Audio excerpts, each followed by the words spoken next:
우리 교회로 살면 또한 제자로 살면 교회는 개척된다라는 제목을 가지고 오늘 말씀 나눌 건데요. 먼저 말씀 함께 읽겠습니다. 마태복음 16장 15절로 18절 말씀이에요. 마태복음 16장 15절로 18절입니다. 저희 교회는 한글은 3번역, 영어는 ESV 버전을 보고 있습니다. 또 우리 지난주부터 우리 말씀을 읽을 때 우리 함께 일어나서 우리 말씀을 봉독했는데요. 오늘도 또 함께 다 같이 일어나셔서 우리 말씀 봉독하도록 하겠습니다. 함께 일어나겠습니다. 먼저 15절 제가 읽겠습니다. 예수께서 그들에게 물으셨다. 그러면 너희는 나를 누구라고 하느냐? 시몬 베드로가 대답하였다. 선생님은 살아계신 하나님의 아들 그리스도이십니다. 예수께서 그에게 말씀하셨다. 시몬 바요나야, 너는 복이 있다. 너에게 이것을 알려주신 분은 사람이 아니라 하늘에 계신 나의 아버지이시다. 나도 너에게 말한다. 너는 베드로다. 나는 이 반석 위에다가 내 교회를 세우겠다. 죽음의 문들이 그것을 이기지 못할 것이다. 아멘. 우리 가슴에 손을 얹고 함께 고백하겠습니다. 이 시간 하나님의 말씀을 받습니다. 이 말씀이 나를 변화시킵니다. 이 말씀이 우리 가정을 변화시킵니다. 내 멋대로의 신앙에서 벗어날 것입니다. 아멘. 네, 잘 앉아주시고요. 이 시간 우리 부흥의 3번째 시간으로서 우리 교회로 또한 제자로 살면 교회는 개척된다라는 제목을 가지고 우리 김상희 목사님 말씀 전해주시겠습니다. 우리 박수로 우리 환영해 주시기 바랍니다.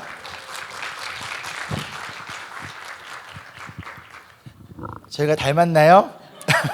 닮았나요? 한 장 찍어주세요. 찍히나요? 감사합니다. 진짜 닮았죠? 저도 계속 놀라고 있어요. 네, 우리 3일간 함께 할 수 있는 또 기회를 주셔서 너무나 감사합니다. 저는 소개받은 대로 움직이는 교회 김상희 목사고요. 제 딸하고 이렇게 셋이 왔어요. 이 교회 이름이 인브레스 교회이지 않습니까? 며칠이지만 얼마 지나지 않았지만 저와 아내와 또 제 딸이 여러분 교회 이름을 경험하고 있습니다. 여러분의 교회가 그런 교회인 줄 믿습니다. 제가 지금 묵고 있는 숙소예요. 그러면서 계속 기도하게 됩니다. 아마 7월에 여러분이 이 성전으로 이렇게 움직인다고 제가 들었습니다. 이게 무슨 의미일까? 또 그 옆에 제가 사택에서 누리고 있습니다. 누리고 있는데 새로운 시즌을 준비하는 여러분 교회를 위해서 계속 기도할 것이고 인브레스 교회 자체가 멜번이라는 마음이 제 안에 계속 있습니다. 바울이 편지를 보낼 때 고린도 교회 또 빌립보 교회를 향해서 편지를 보내는데요. 그 교회는요 그 도시의 이름이었습니다. 여러분 인브레스 교회가 저는 멜번이라는 마음이 있고 그런 마음으로 새로운 시즌에 여러분 그러한 은혜가 시작되는 장소가 됐으면 좋겠습니다. 움직인다고 하는 건요 결코 쉬운 일은 아니라고 생각합니다. 그러나 하나님이 여러분의 공동체를 움직이고 계시다고 여러분 믿으십니까? 그 믿음으로 함께 하셨으면 좋겠고 그 특권 누리셨으면 좋겠습니다. 3일간 계속해서 우리가 봤던 말씀 중에 하나인데요. 우리 괜찮으시다면 한번 같이 한번 합독하겠습니다. 이제 나는 너희에게 새 계명을 준다. 서로 사랑하여라. 내가 너희를 사랑한 것 같이 너희가 서로 사랑하면 모든 사람이 그것으로써 너희가 내 제자인 줄을 알게 될 것이다. 여러분 교회로 산다라고 하는 것, 제자로 산다라고 하는 건요 예수님이 우리를 사랑하신 것을 기억하고 그렇게 사랑하는 삶이라고 생각합니다. 여러분이 그런 삶을 살아가기 시작할 때 교회가 개척된다고 저는 믿습니다. 아까 오프닝을 할 때 우리 목사님께서 이렇게 물어보셨잖아요. 여러분의 교회 이름은 뭐냐고. 한 아이가 사랑교회요 라고 하는데 너무 뭉클한 거예요. 그냥 뭉클한 마음이 들더라고요. 그렇지. 이 아이를 통해서 이 아이의 학교에 그런 교회가 시작되면 좋겠다.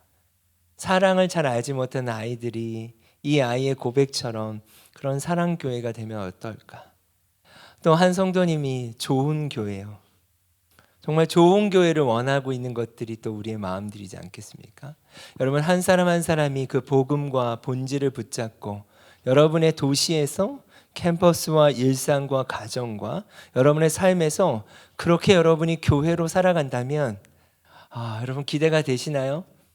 여러분 어떠한 형태가 나올지 모릅니다. 어떠한 모습이 나올지 모르지만 하나님이 여러분의 교회를 통해서 멜번에서 또 여러분 그 교회를 시작할 줄 믿습니다. 이 예배를 위해 기도하면서 아모스에 대한 말씀이 제가 생각났습니다. 그날이 온다. 나 주 하나님이 하는 말이다. 내가 이 땅에 기근을 보내겠다. 사람들이 배고파하겠지만 그것은 밥이 없어서 겪는 배고픔이 아니다. 사람들이 목말라 하겠지만 그것은 물이 없어서 겪는 목마름이 아니야. 여러분 너무나 복지가 잘 돼 있는 도시라고 제가 들었습니다. 물이 없지 않습니다. 정말 그렇더라고요. 그냥 수돗물을 주더라고요. 이건 마셔도 되나?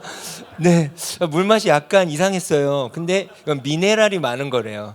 그래서 제가 그 믿음을 가지고 먹었습니다. 그렇지. 오늘 아침에 이렇게 우리 청년들과 같이 식사를 하는데 무슨 물이에요? 이렇게 제 딸이 물어봤던 것 같아요. 그랬더니 청년이 그냥 수돗물이야. 그렇지. 그냥 마시면 되는구나. 여러분 물이 없지 않습니다. 양식이 없지 않아요. 그러나 오늘 말씀해 보면 주의 말씀을 듣지 못하여 사람들이 굶주리고 목말라 할 것이다. 하나님이 이 땅에 기근을 보낸다고 말씀하세요. 내가 이 땅에 기근을 보내리니 물이 없지 않다. 양식이 없지 않다. 그러나 여호와의 말씀을 듣지 못한 기근 가운데 있을 것이다. 그때에는 사람들이 주의 말씀을 찾으려고 이 바다에서 저 바다로 헤매고 북쪽에서 동쪽으로 떠돌아다녀도 그 말씀을 찾지 못할 것이다. 그날에는 아름다운 처녀들과 젊은 총각들이 목이 말라서 지쳐 쓰러질 것이다. 여러분의 도시를 보셨으면 좋겠습니다. 여러분 주변을 보셨으면 좋겠어요. 무엇의 기근의 시대에 있는가? 여러분 홍수의 때에 정말 많은 정보를 얻을 수 있는 정보의 홍수의 시대에 있지 않습니까? 그때 정말 필요한 게 뭔지 아세요? 홍수의 때에 가장 귀한 건요 생수입니다. 모든 것이 풍요로워야 보일 수 있지만 이때 가장 중요한 것은요 생명의 물이에요. 생수예요. 여러분 이 비전이 여러분 가운데 이루어지길 원합니다. 정말 많은 것이 풍족해 보일 수 있는 땅일 수 있지만 그들에게 진짜 기근은 여호와의 말씀을 듣지 못하는 기갈이에요. 이 기근 가운데 하나님이 교회를 세우시고 또 여러분을 보내고 계신다고 믿습니다.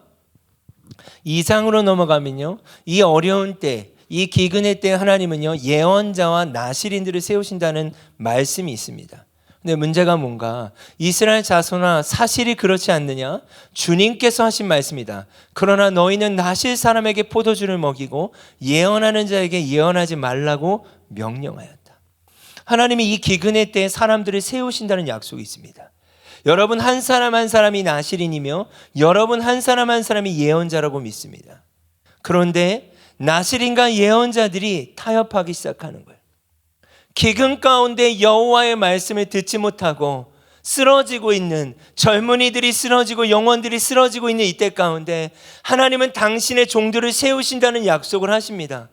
그러나 그 예언의 말씀이 있지만 그 말씀 가운데 세워진 자들이 그 역할을 감당하지 못했다는 거예요. 참으로 주 하나님은 3장에 보면요 당신의 비밀을 그 종 예언자들에게 미리 알리지 않고서는 어떤 일도 하지 않으신대요.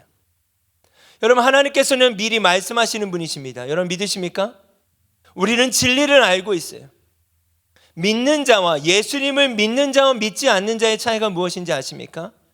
우리는 끝을 아는 거예요. 그러나 아직 예수님을 알지 못하는 사람들은요 그 끝이 무엇인지 모르는 거예요. 그래서 불안한 거예요. 그래서 어떻게 해야 될지 모르는 거예요. 그러나 우리는 끝을 알아요. 그 끝에는요 예수님이 계세요.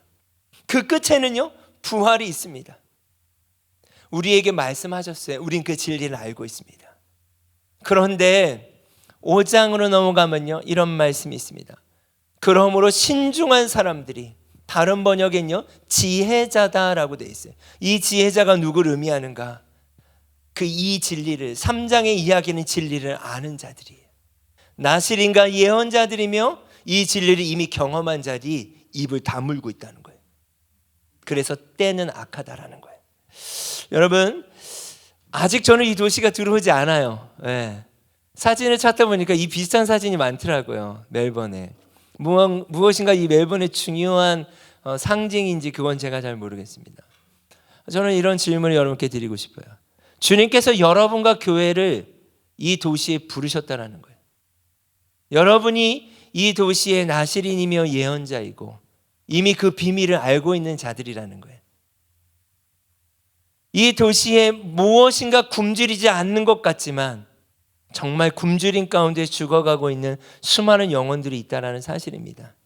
이 부르심 앞에 오늘 저는 말씀을 좀 전하길 원하고 우리가 하나님 말씀 앞에 반응하는 시간이 되었으면 좋겠습니다. 우리 옆에 지체에게 한번 믿음으로 이렇게 선포할까요?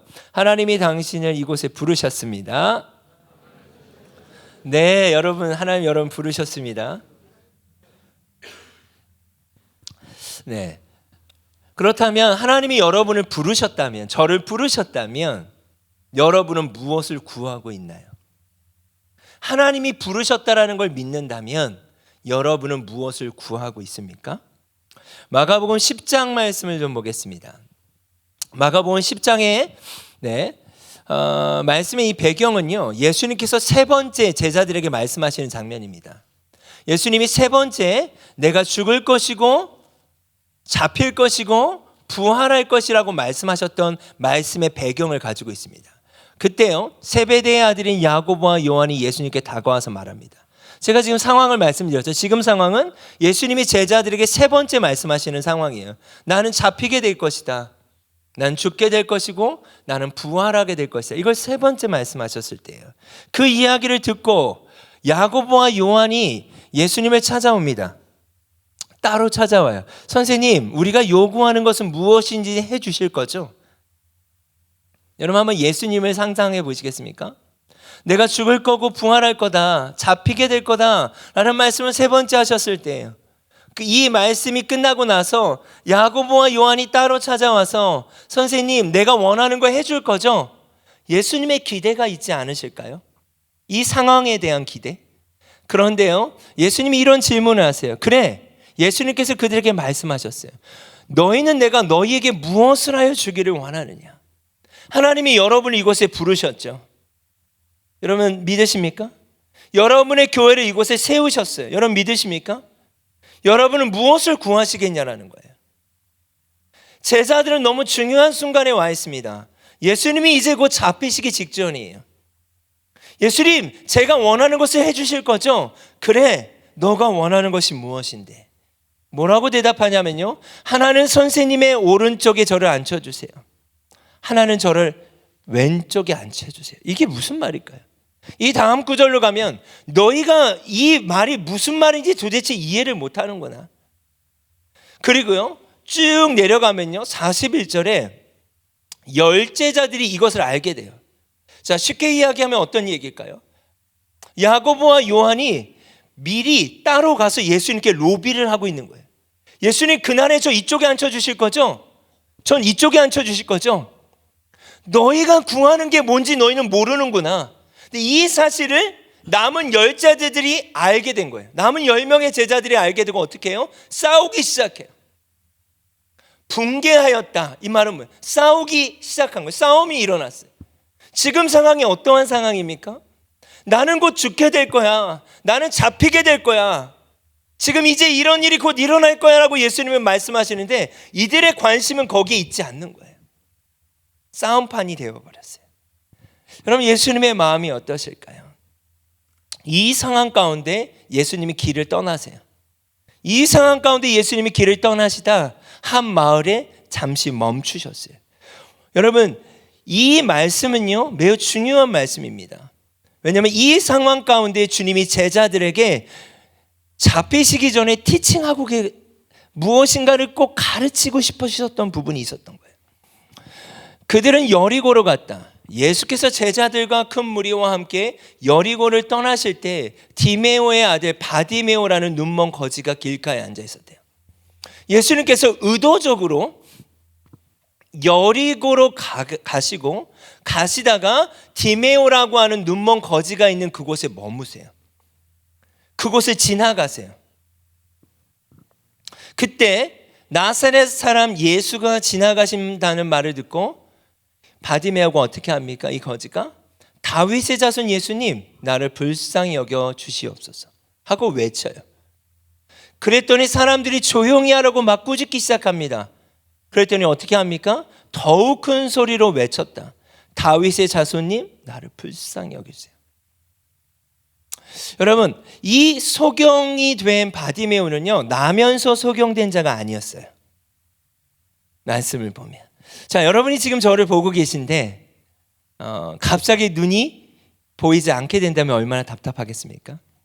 아까 제 딸이 여기 있었는데 이제 키즈들이 이제 이렇게 가잖아요. 저는 인사를 하고 싶었어요. 별아 이렇게 불렀는데 저를 보지도 않더라고요. 네. 근데 이게 저의 마지막 모습이었다면, 볼 수 없다면, 물론 그런 일은 없겠지만, 여러분 얼마나 답답하겠습니까? 얼마나 답답하고 얼마나 원하겠습니까? 다시 보기를. 지금 이 소경거지 바디메오는요, 왜 눈이 감겨졌는지에 대한 정보를 성경이 제공하진 않아요. 그런데 예수님이 오신다는 말을 듣고 어떻게 하게 됩니까? 외치기 시작해요. 다윗의 자손 예수님, 나를 불쌍히 여겨주세요. 사람들이 꾸짖는데요, 더 큰 소리를 이야기합니다. 여러분 그 이유가 뭘까요? 너무 보고 싶기 때문이에요. 다시 눈을 뜨고 싶기 때문이에요. 또 그 이유가 뭘까요? 예수님만이 나의 눈을 다시 보게 하실 수 있다라고 믿었기 때문이에요. 말씀을 계속 보겠습니다. 예수님께서 그 소리를 들으셨어요. 그리고 걸음을 멈추세요. 여러분 예수님이 길을 가시다가 멈췄다라고 하는 표현은요, 중요한 의미가 있는 거예요. 멈추세요. 그리고 뭐라고 말씀하시냐? 그를 불러오라고 말씀하십니다.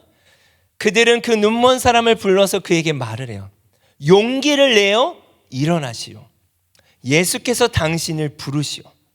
그는 자기의 겉옷을 벗어 던지고 벌떡 일어나서 예수께로 왔다. 보지 못하는 자이지 않습니까? 듣는 것에 대해서 매우 집중할 수 있는 사람이에요. 이 말씀을 잘 보시면 예수님이 너를 부르신다. 근데 벌떡 일어나죠. 그리고 예수님께 가요. 얼마나 집중하고 있었는지가 여러분 우리가 상상할 수 있는 말씀입니다. 그리고 어떻게 합니까? 겉옷을 벗어 던져요. 제가 이곳의 홈리스들에 대해서는 잘 모르겠습니다. 한국에서는 노숙인분, 홈리스 분들이요, 겉옷에 되게 중요한 것들을 이렇게 넣고 다니세요. 거기에 때로는 신분증도 있고 중요한 정보들이 담겨져 있으시더라고요. 근데 저는 이 말씀을 볼 때 저의 연상은 겉옷을 벗어 던지고 일어나 예수께 간다라고 하는 건 이 기회를 놓치고 싶지 않았던 바디메오의 마음이라고 생각해요. 그리고 예수님이 이렇게 말씀하세요. 내가 너에게 무엇을 하여 주기를 원하느냐? 여러분 이 질문이 누구에게 하셨던 질문이죠? 바로 앞단락에서 제자들에게 하셨던 동일한 질문이에요. 이 말은 뭐냐? 제자들에게 예수님이 티칭을 하시는 거예요. 뭘 하여 주기를 원하느냐?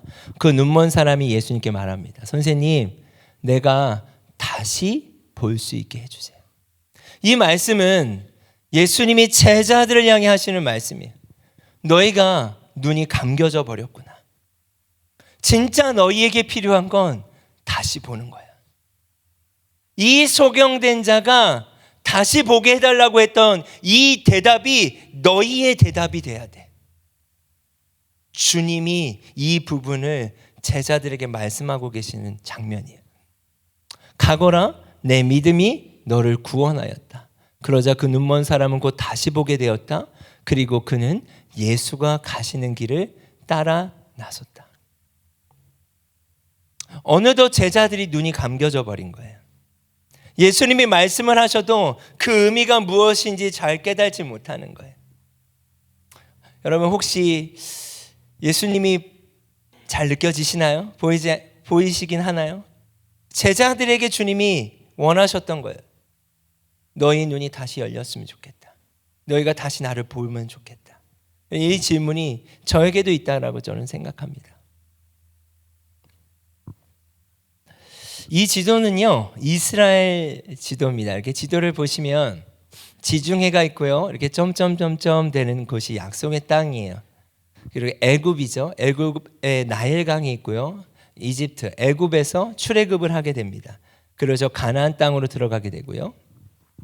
이쪽에는 위쪽에는 수리아라고 아시리아로 되어 있고요. 이쪽에는 암몬과 모압 족속이 있고요. 그리고 지도상 위쪽을 보면 아수르라고 되어 있는 유프라테스 강과 티그리스 강이라는 강이 있습니다. 하나님께서 당신의 백성을 출애굽하실 때 이렇게 약속을 하세요. 젖과 꿀이 흐르는 땅으로 내가 너희를 인도하겠다고. 그런데요, 여러분 애굽은요 나일강이 있지 않습니까? 너무 풍요로운 땅이었습니다. 그들이 노예 생활을 했지만 실제 그 땅은 너무나 풍요로운 땅이었어요. 강 때문에. 그런데 하나님이 이렇게 말씀하세요. 내가 너희를 출애굽할 것이고 그 땅은 젖과 꿀이 흐르는 땅이다. 근데 그 땅이 어디예요?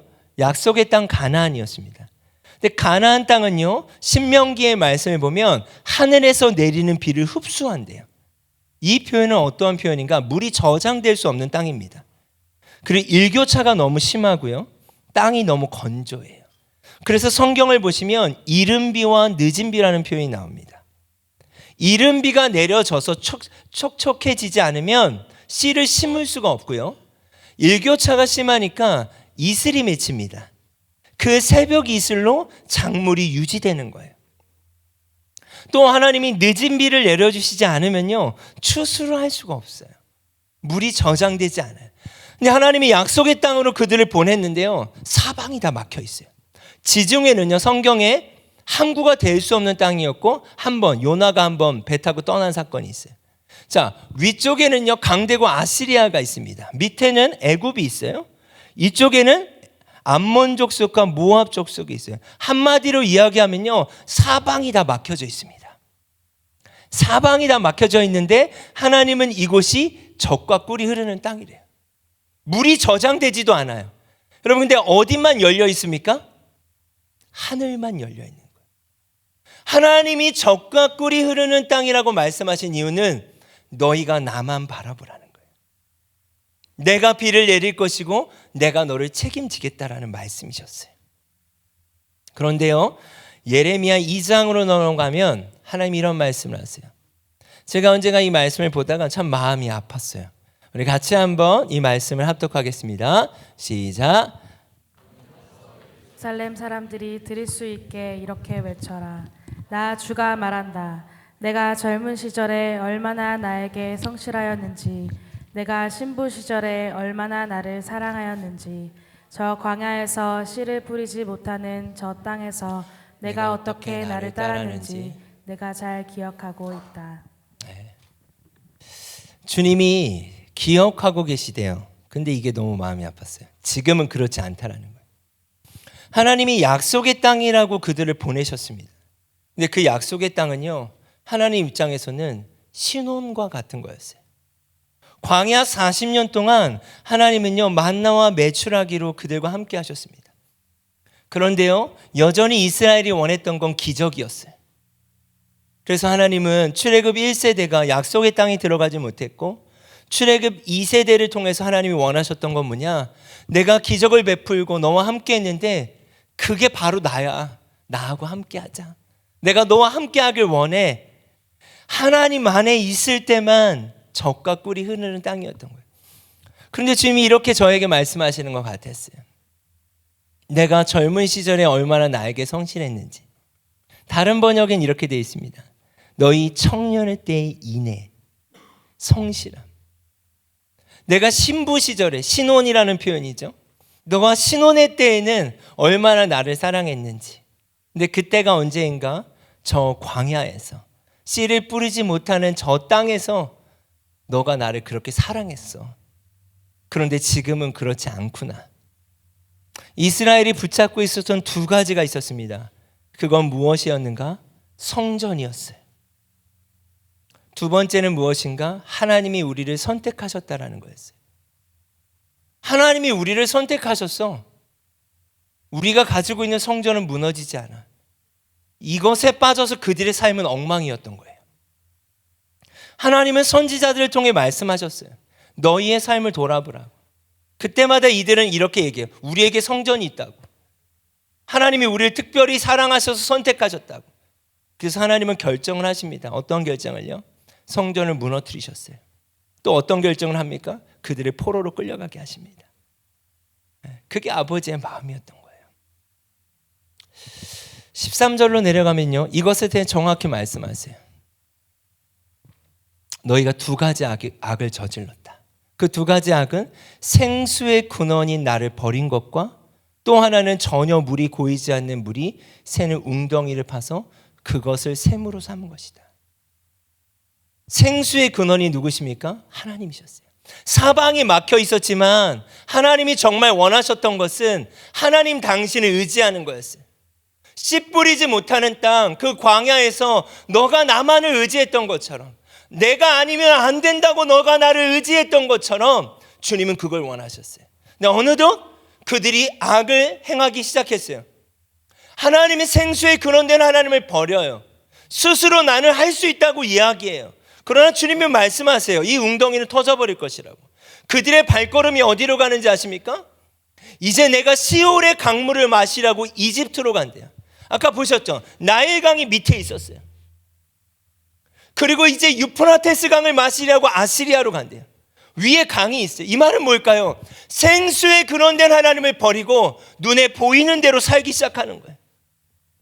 물이 있는 곳을 찾아 떠나는 거예요. 근데 주님이 말씀하세요. 그것은 터져버릴 웅덩이라고. 제가 최근에 가지고 있는 중요한 단어가 있습니다. 해체와 재구성이란 단어예요. 여러분, 우리가 이 코로나라는 시간들을 겪어가면서 원하든 원치 않든요, 겪게 되는 한 가지는 해체예요. 무너짐을 경험합니다. 그러나 더 중요한 건 뭘까요?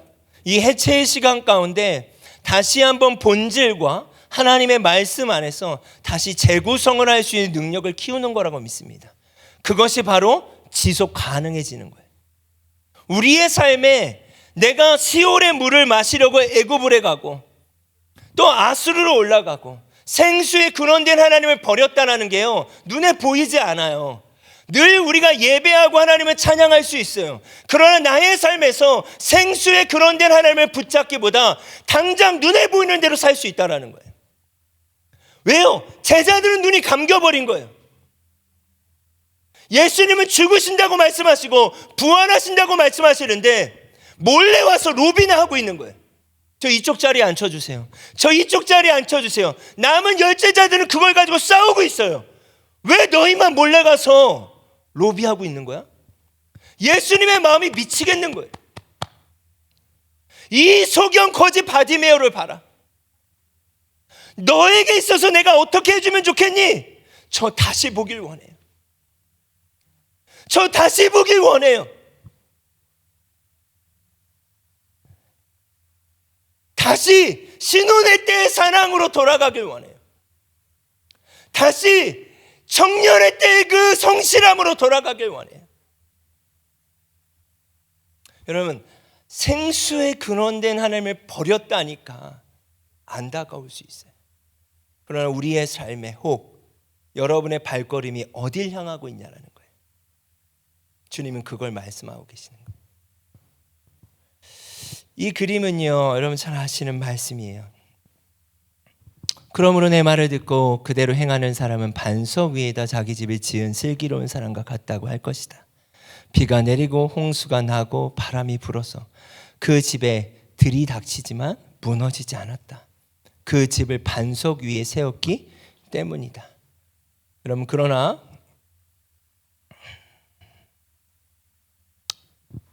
행하지 아니하는 사람은 모래 위에 자기 집을 지은 사람이래.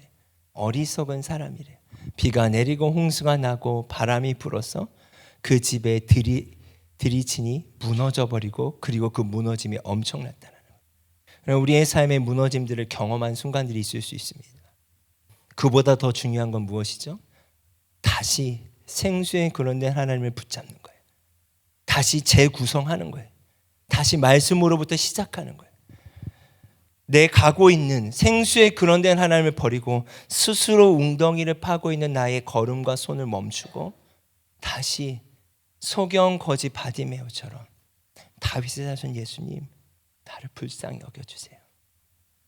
어느덧 제가 이렇게 돼버렸습니다 라는 간절함이 시작돼야 된다고 믿습니다. 여러분, 말씀을 준비하면서 저에게 주셨던 하나의 단어는 스타트예요. 여러분의 공동체가 시작했으면 좋겠다.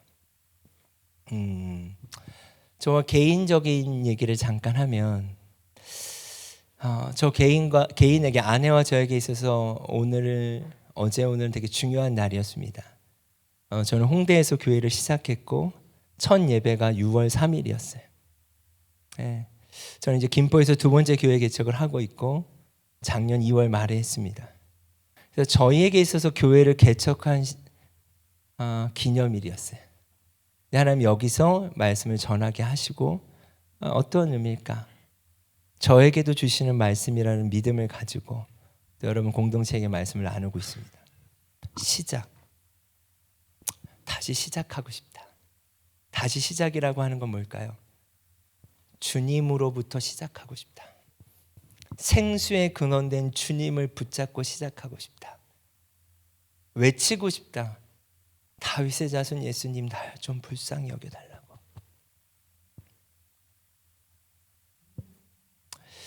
마태복음 16장 15절의 말씀입니다. 예수님이 13절에 보면 빌립보 가이사랴 지방에서 제자들 보러 사람들이 나를 누구라고 하는지 물어봐라. 더러는 이렇게 얘기하고 더러는 이렇게 이야기해요. 예수님이 제자들에게 말씀하세요. 그러면 사람들은 나를 이렇게 부르는데 그러면 너희는 나를 누구라고 하느냐? 여러분, 예수님이 이 질문 앞에 여러분 뭐라고 대답하시겠습니까? 시몬 베드로가 대답하였다. 선생님은 살아계신 하나님의 아들 그리스도이십니다. 이 고백이 새롭게 시작되었으면 좋겠습니다. 나에게 있어서 예수님은 누구신가? 인브레스 교회의 예수님은 누구신가? 주는 그리스도시요 살아계신 하나님의 아들이십니다. 여러분, 이 예배당이 어딘지 모르시죠? 잘 아세요? 여러분이 7월 달부터 드리게 될 예배당을 제가 먼저 보고 있습니다. 네. 이 교회에게 하나님이 너에게 있어서 나는 누구냐라는 이 질문 앞에 또 옮겨야 돼? 이게 아니라 여러분의 고백이 있으시냐는 거예요.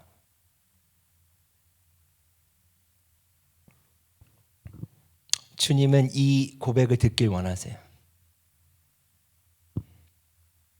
그런데요, 말씀을 보면요, 예수께서 그들에게 말씀하셨다. 시몬 바요나야, 너는 복이 있다. 너에게 이것을 알려주신 분은 사람이 아니라 하늘에 계신 나의 아버지이다. 다른 번역에는요, 혈육이라는 표현이 있습니다. 이 고백을 할 수 있는 건요, 우리의 혈육으로 할 수 없어요. 이게 무슨 말일까요? 우리는요, 무엇인가 귀찮을 수 있어요. 무엇인가 불편할 수 있어요. 그것이 아니라 여러분 지금부터 기도하셔야 합니다. 왜 우리 교회를 옮기실까? 우리 교회를 향한 하나님의 부르심은 무엇일까? 혈육으로, 사람의 생각으로 대답할 수 없는 질문이에요. 그런데 여러분, 이 질문이 없다면 교회가 될 수 없어요. 한 구절의 말씀을 더 보길 원하는데요, 18절에 합독하겠습니다. 시작. 나도 너에게 말한다. 너는 베드로다. 나는 이 반석 위에다가 내 교회를 세우겠다. 죽음의 문들이 그것을 이기지 못할 것이다. 아멘. 여러분, 내가 이 반석이라는 표현을 주님이 쓰시지 않았습니까? 내가 이 반석 위에. 여러분, 이 반석이 뭘까요? 주님의 질문에 대한 고백이에요. 너희에게 있어서 나는 누구냐? 그들은 이렇게 이야기하는데 너희에게 있어서 나는 누구냐? 여러분, 이 고백이 있으십니까? 이 고백은 사람의 생각으로 대답할 수 없는 거예요. 다시 한번 이 시즌에 소경 거지 바디메오처럼 외칠 수 있었으면 좋겠습니다. 주님, 저 이 고백이 필요합니다. 여러분의 가정의 하나님은 누구십니까? 여러분 개인의 삶의 영역에 하나님은 누구십니까? 여러분의 직장에서 하나님은 누구십니까? 이 도시에서 하나님은 누구십니까? 내가 이 반석 위에, 베드로야, 내가 너의 이 고백 위에 내가 나의 교회를 세우리니 음부의 권세가 이기지 못할 거야. 주님이 세우신대요. 여러분 이 일들이 일어나길 원합니다. 고백을 들으시고 주님이 친히 세우시는 교회가 되는 그런 인브레이스 교회가 되길 원합니다. 아멘. 영상을 하나 보고 우리 찬양하도록 하겠습니다.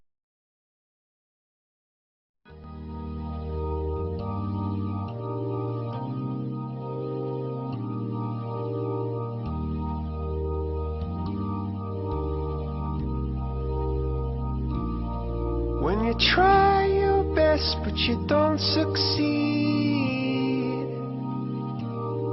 when you get what you want but not what you need, when you feel so tired but you can't sleep, stuck in rivers,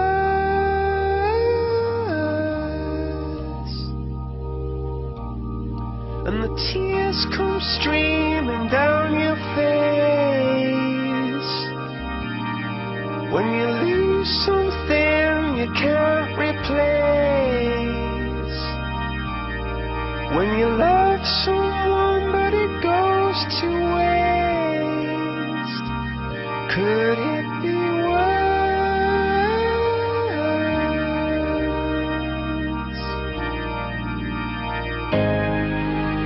Lights will guide you home and ignite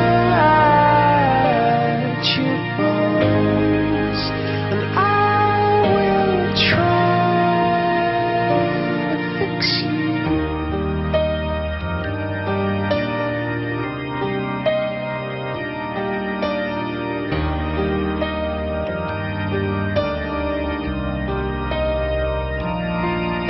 High up above or down below, when you're too in love to let it go, but if you never try you'll never know just what you were.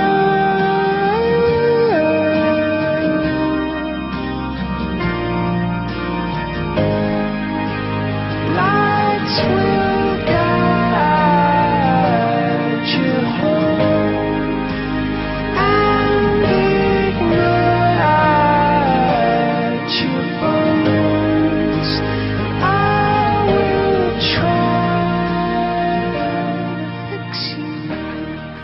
예수님 말씀하십니다. 세상 끝날까지 내가 너희와 함께하리라. 여러분 믿으십니까?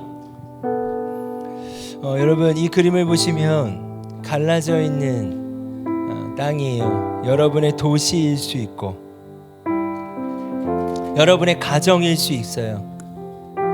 여러분의 직장일 수 있습니다. 그러나 이 시간 우리에게 필요한 건 뭘까요?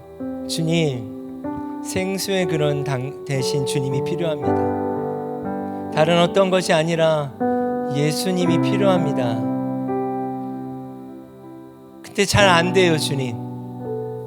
그렇다면 우리가 간절하게 그분을 구해야 하지 않겠습니까?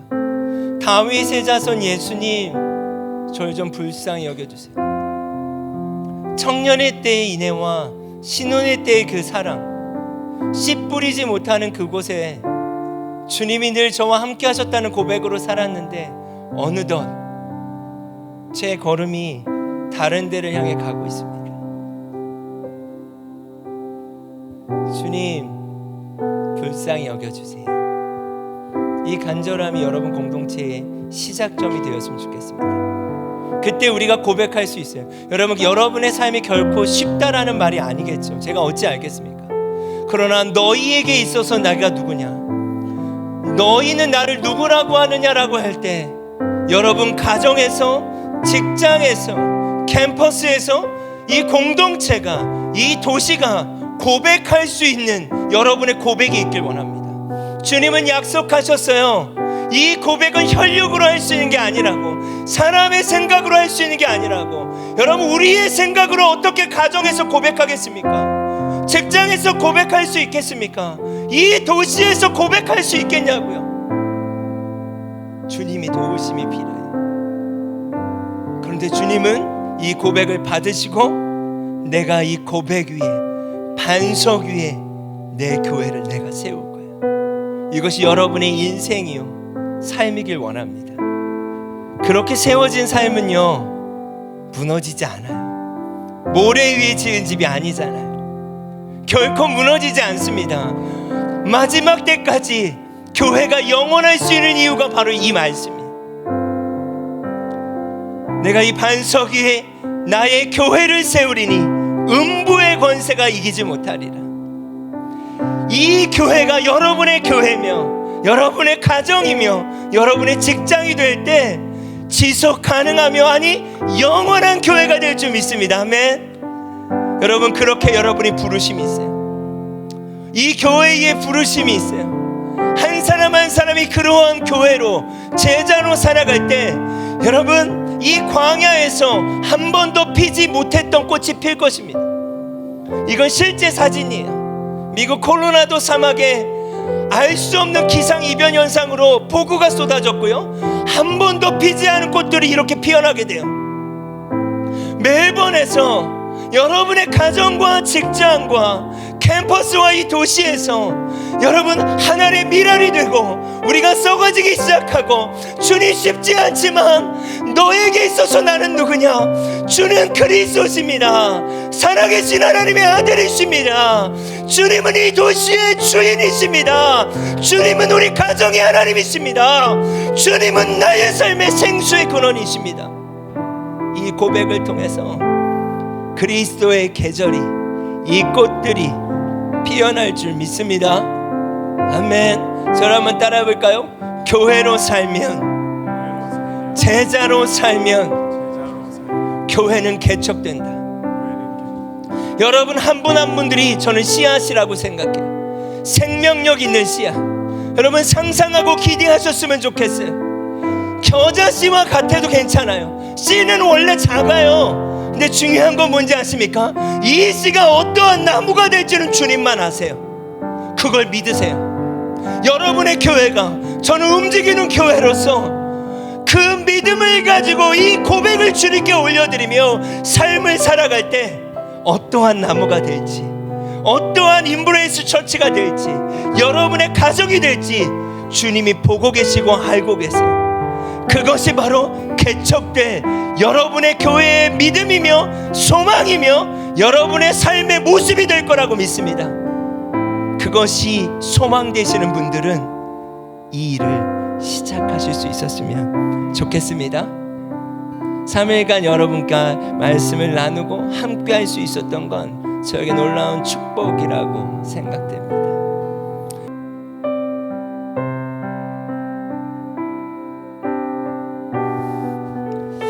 네, 우리가 함께 고백하며 나아갈 때 여러분 방문하신 분도 있으신 것 같고 또 오신 지 얼마 안 되신 분도 있으실 수 있는데요, 주님이 공동체를 허락하신 이유가 있습니다.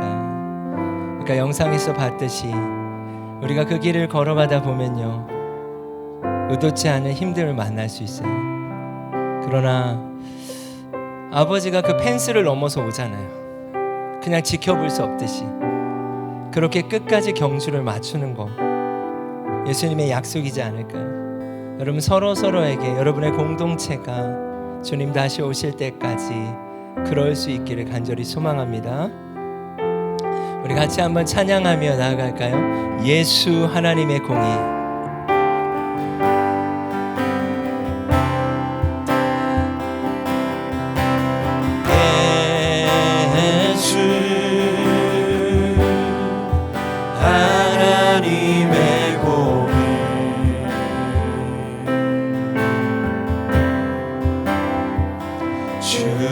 주독생자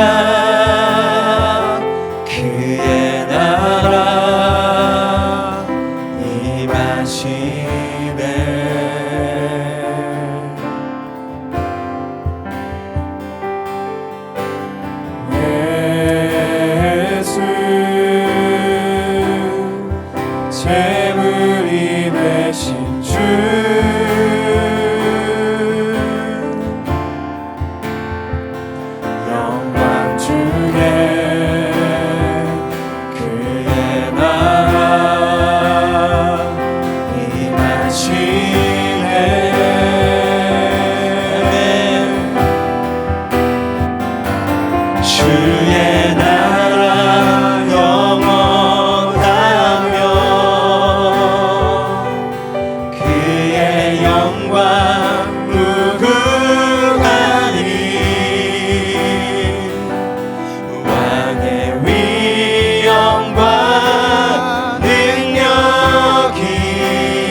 사랑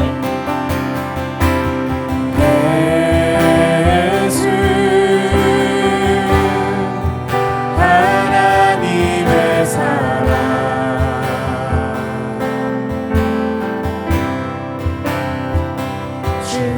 주세와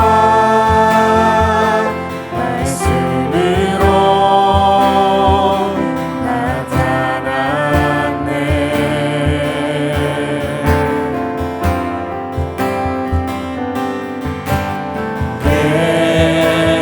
예수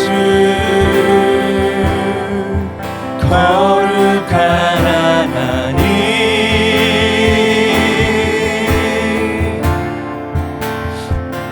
영광 중에 그의 나라 임하시네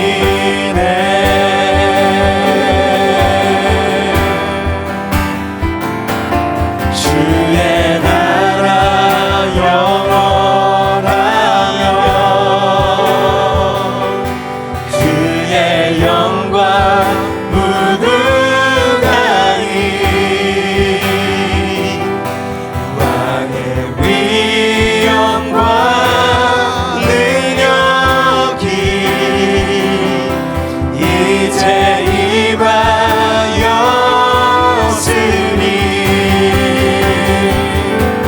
주의 주권과 주의 통치와 주의 나라 힘과 권세 임하네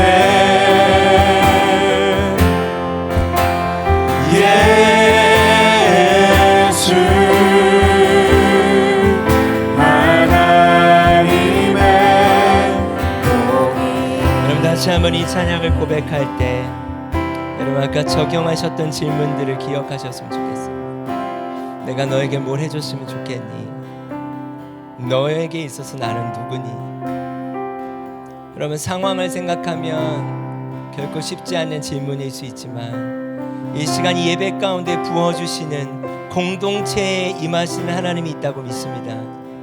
이 공동체 안에 함께 하시는 하나님이 계시다고 믿습니다. 예 주님, 주님은 저에게 이러하신 분이십니다. 주는 그리스도시요 살아계신 하나님의 아들이십니다.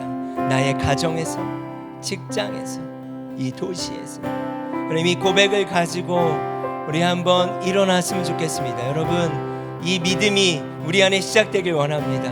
또 여러분 공동체의 많은 변화 가운데서도 또 이사해야 돼, 이동해야 되는 이동도 고백으로서 이동하셨으면 좋겠어요. 하나님 매번 도시를 품을 수 있는 교회 되게 해달라고 그 마음 여러분의 고백을 주님 앞에 올려드리며 다시 한번 이 찬양을 고백합시다. 주의 나라 영원하며 주의 영광 무궁하니 왕의 위엄과 능력이 내가 이 반석 위에 이 고백 위에 나의 교회를 세우리니 응보의 권세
우리를 축복합니다 주님. 권세 임하네. 예수 하나님의 주님의 나라와 뜻이 주님의 나라와 뜻이 나의 삶 속에 임하시며 주님 알기를 주만 보기를 소망해.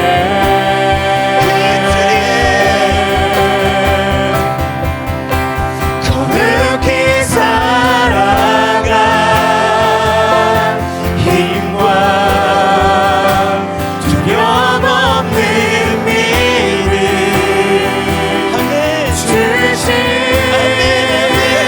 나의 하나님. 우리 하나님을 소망합시다. 믿음의 주여 온전케 하신 예수 그리스도를 바라봅시다. 주님의 나라와 뜻이 주님의 나라와 뜻이 나의 삶 속에 임하시며 주님 알기를 주만 보기를 하나님 이 공동체 이 고백을 받아주시옵소서. 이 고백 위에 교회를 세워주시옵소서. 늪이 살아가 힘과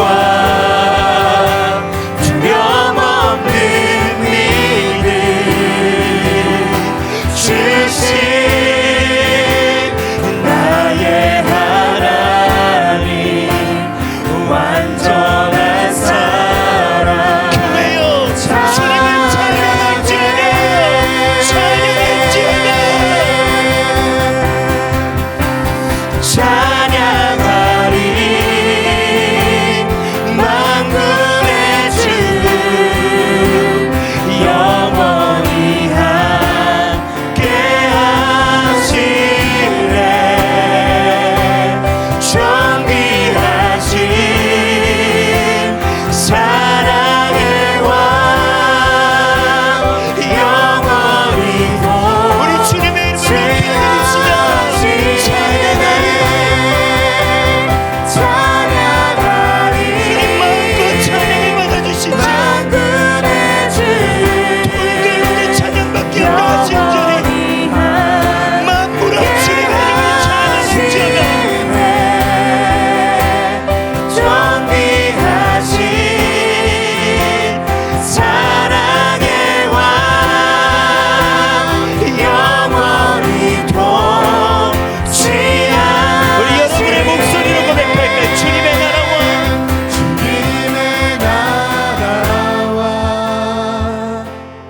뜻이 나의 삶 속에 나의 삶 속에 임하시며 주님 알기를 주만 보기를 소망해.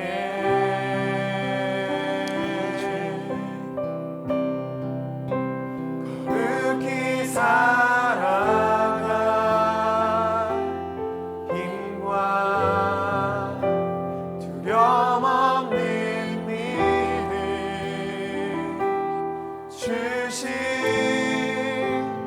나의 하나님 완전한 사랑 찬양해.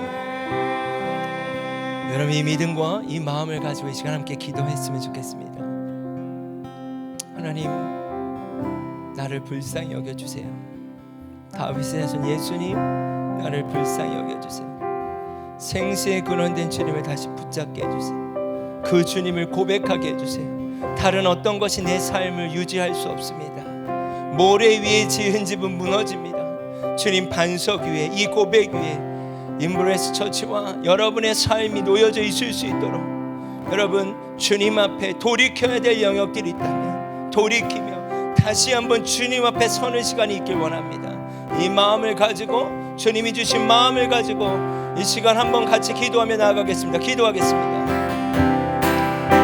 주님의 나라 주님 감사합니다. 뜻이 나의 삶 속에 임하시며 주님 알기를 주만 보기를 소망해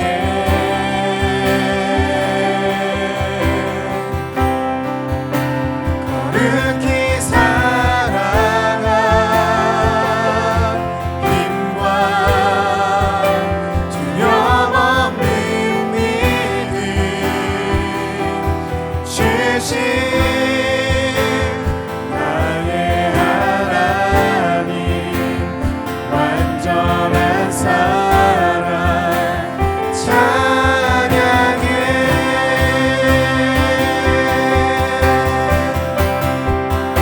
주님의 나라와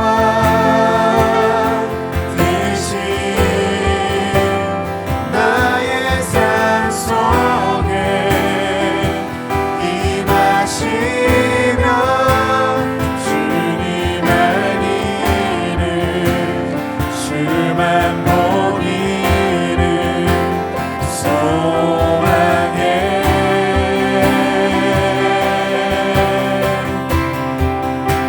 거룩히 살아가 힘과 두려움 없는 믿음 주신 나의 하나님 완전한 사랑 찬양해. 한 번 더 기도할 때 우리 여러분이 대부분의 시간을 보내는 곳이 어딥니까? 누군가에겐 가정일 수 있고요, 누군가에겐 직장일 수 있고, 누군가는 학교일 수 있습니다. 이 시간 내가 있는 그 자리에 우리가 어떠한 고백 가운데 나아갈 것인가, 나의 직장에서 내가 무엇을 위하여 기도하고 있는가, 주는 그리스도시요 살아계신 하나님의 아들이십니다라는 그 고백에 예수님께서 교회를 세우시겠다고 말씀하셨어요. 그렇다면 우리가 해야 될 것은 뭐예요? 그 고백을 하는 것, 고백할 수 있도록 주님의 성령님의 도우심을 구하는 것. 이 시간 여러분의 가정, 직장, 학교를 위해서 기도할 때 하나님, 내가 이곳에 부르시는 이곳에서 끊임없이 주는 그리스도시요 살아계신 하나님의 아들이십니다라는 그 고백 가운데 나아가기 원합니다. 가운데 주님께서, 내가 있는 그 자리에 주님께서 교회를 세우시겠다라고 하셨으니 아버지께서 교회를 세워 주시옵소서. 홍대에 또한 움직이는 교회를 개척하게 하시고, 가운데서 소망 없이 방황하고 술과 마약으로, 섹스로 거짓된 소망과 만족을 찾는 자들에게 또한 복음을 전하게 하셨고, 또한 1년 전에 김포에 또다시 움직이는 교회를 개척하셔서 아버지 예수 그리스도만이 유일한 소망이며 우리의 인생의 주인이심을 고백하는 교회들을 또한 세워가게 하시면 감사합니다. 하나님, 예수님이 목사님과 사모님을 또한 우리를 사랑하신 것처럼 아버지 동일하게 모든 성도들을 만나는 모든 자들을 사랑하기를 원하는 그 마음을 아시오니 하나님께서 사랑의 마음을 넘치도록 부어주시고, 또한 여러 가지 또한 이 가정 가운데 산이와 단이와 별이 이 세 명의 자녀들에게 함께하여 주시오며, 아버지 있는 그 자리 가운데 하나님의 교회가 세워지는 귀한 역사 가운데 우리가 함께 임브레이스하고 함께 협력하고 기도하고 나아가는 우리 무빙 처치와 또 임브레이스 처치가 되기를 소망합니다. 아버지, 귀한 우리 임브레이스 교회 모든 성도님들을 위해 기도합니다. 하나님 아버지, 이들의 신실한 고백 가운데 이들이 있는 그 자리 가운데 하나님의 교회를 세워 주시옵소서. 예수 그리스도 제자답게 살아가게 하여 주시옵소서. 하나님의 교회이자 거룩한 성도라는 그 정체성을 언제나 기억하며 살아갈 수 있도록 성령 하나님 도와 주시옵소서. 이제는 그 크신 하나님의 은혜와 예수 그리스도의 사랑하심과 성령님의 교통하심이 임브레스 교회와 움직이는 교회 가운데 지금부터 영원히 함께하기를 간절히 축원하옵나이다. 아멘.